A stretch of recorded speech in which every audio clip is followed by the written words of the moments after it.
রোগ অনেক পুরনো। আজ বলে নয়, যখনই দেশে জঙ্গি হামলার ঘটনা ঘটে তখনই একদল লোক প্রথমে মাঠে নামে জঙ্গিদের কোনো ধর্ম হয় না প্রচার করতে। তারপর মাঠে নামে বিভিন্ন social media blogger, TV channel ও পোর্টালগুলো। এ নিয়েই আমাদের প্রতিবেদন। শেষ পর্যন্ত দেখুন ভিডিওটি, চ্যানেলটি লাইক ও সাবস্ক্রাইব করুন, কমেন্ট করে জানান নিজেদের মতামত। নমস্কার, আমি শুভ্র চট্টোপাধ্যায় আর আপনারা দেখছেন মাধ্যম।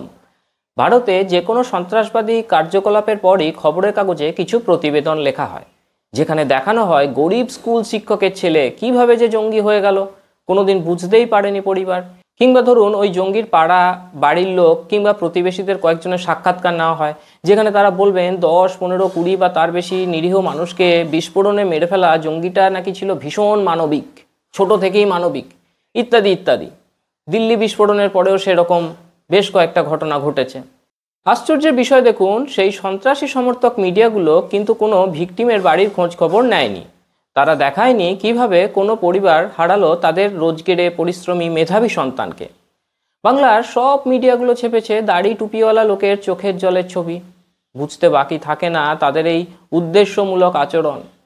আর এই রাষ্ট্রবিরোধিতার বিরুদ্ধেই আমাদের সংগ্রাম, সাধারণ জনগণকে বিভ্রান্ত করার এই অপচেষ্টার বিরুদ্ধেই আমাদের সংগ্রাম। সোমবার দিল্লি বিস্ফোরণের ঘটনায় 8-এর বেশি ভারতীয়র প্রাণ গিয়েছে, আহত আরও অনেকেই হয়েছেন। মঙ্গল বুধবারই দেখলাম এবিপি নিউজের একটি ক্লিপ সোশ্যাল মিডিয়াতে ভাইরাল।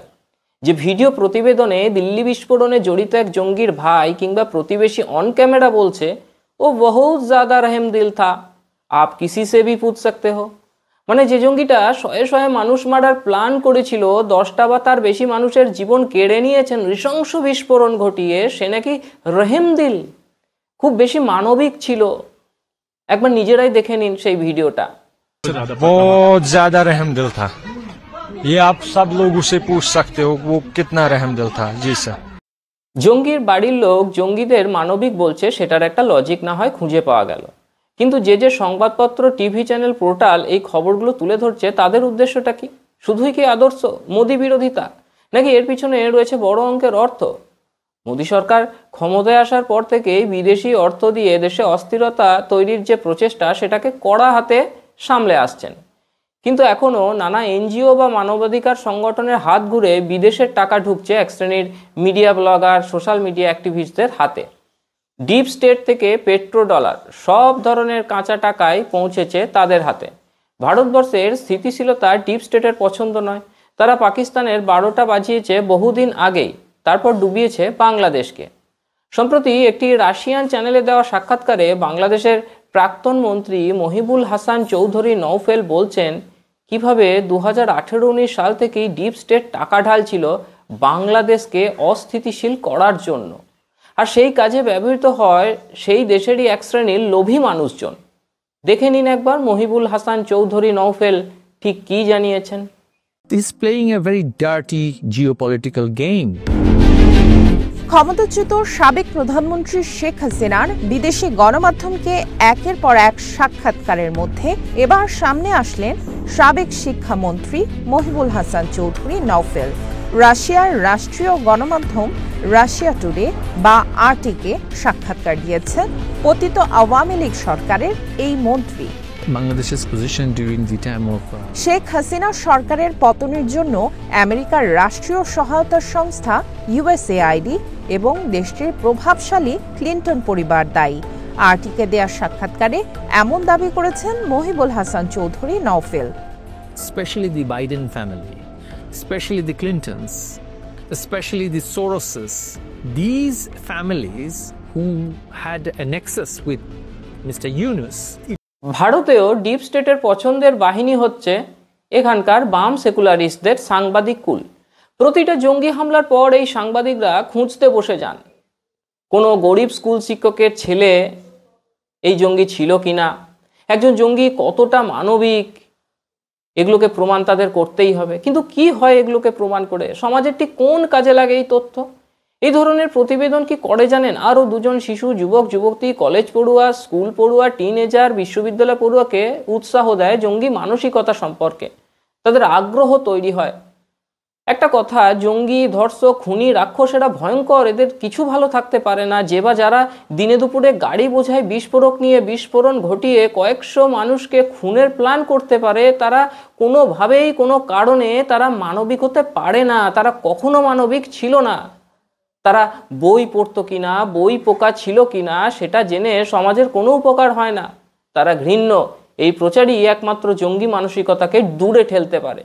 ঠিক এই কারণেই জঙ্গিদের জানা যায় ভিড় উপচে পড়ে ঘৃণার বদলে। ওই ভিড় থেকেই নতুন জঙ্গি মানসিকতার জন্ম হয়। আর সবচেয়ে ন্যাকা হলো এই জঙ্গিদের পরিবারের বক্তব্য সহ প্রতিবেদনগুলো। ছেলে বা মেয়ে বিষ বানাচ্ছে শয়ে শয়ে মানুষ মারার জন্য, সংগঠন তৈরি করছে, 2900 কেজি বিস্ফোরক রেডি করছে, কিন্তু বাড়ির লোক কেউ কিছু জানে না।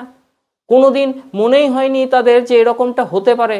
অথচ সে যে মৌলবাদী ছিল, সমাজ মাধ্যমে ভিডিও ছড়িয়ে বছরের পর বছর ধরে এসব করত, সেসব প্রমাণ ছড়িয়ে রয়েছে আজও ইন্টারনেট জুড়ে। আপনারা এই যারা এসব প্রতিবেদন লিখে সেভ করে রাখেন, প্রতিবার জঙ্গি হামলা, ধর্ষণের মতো ঘটনা ঘটলে জঙ্গি বা ধর্ষকদের নামগুলো পাল্টে পোস্ট করে মানবিক হয়ে যান, আপনারা সমাজের ঘুণ পোকা। আপনারা এই জেনে বুঝে সুস্থ মস্তিষ্কে জঙ্গি মানসিকতাকে প্রমোট করছেন। মনে রাখবেন, এই বিপদের হাত থেকে আপনার পরিবারও কিন্তু রক্ষা পাবে না। আজ এখানেই শেষ করছি। কেমন লাগলো আমাদের প্রতিবেদন জানাতে ভুলবেন না। সঙ্গে থাকুন, দেখতে থাকুন মাধ্যম। गरीबी मिटेगी, समृद्धि बढ़ेगी।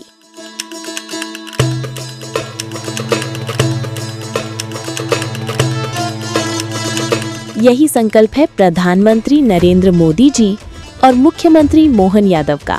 गरीब कल्याण मिशन से मध्य प्रदेश ने उठाया है ऐतिहासिक कदम। संबल 2.0 के तहत 1.75 करोड़ श्रमिकों का पंजीयन और गिग वर्कर्स भी अब लाभान्वित। हजारों श्रमिक परिवारों को 224 करोड़ का भुगतान। 39 लाख लोगों को मिला भू अधिकार पत्र, देश में प्रथम स्थान। 8 लाख छोटे व्यापारियों को मिला ऋण सहयोग। 56 लाख पेंशनधारियों को हर माह 4000 करोड़ से अधिक राशि और 45 लाख परिवारों को मिला पक्का घर। अब हर नागरिक की सुविधा के लिए शुरू होगी मुख्यमंत्री सुगम परिवहन सेवा। प्रधानमंत्री मोदी जी और मुख्यमंत्री मोहन यादव के नेतृत्व में मध्य प्रदेश तेजी से बढ़ रहा है गरीबी मुक्त और आत्मनिर्भर भविष्य की ओर।